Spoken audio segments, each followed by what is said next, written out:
ശക്തിയില്ല. ശത്രുക്കൾ അവിടുത്തെ വിളിച്ചെഴുന്നേൽപ്പിക്കുന്നു.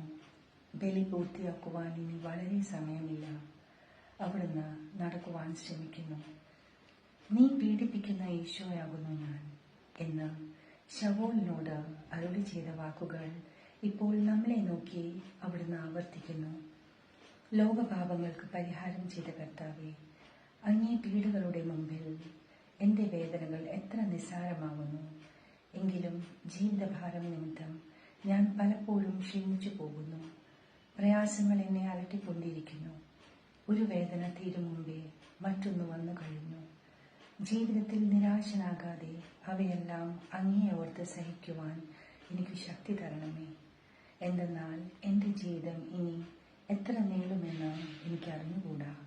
ആർക്കും വേല ചെയ്യുവാൻ പാടില്ലാത്ത രാത്രികാലം അടുത്തു വരികയാണല്ലോ.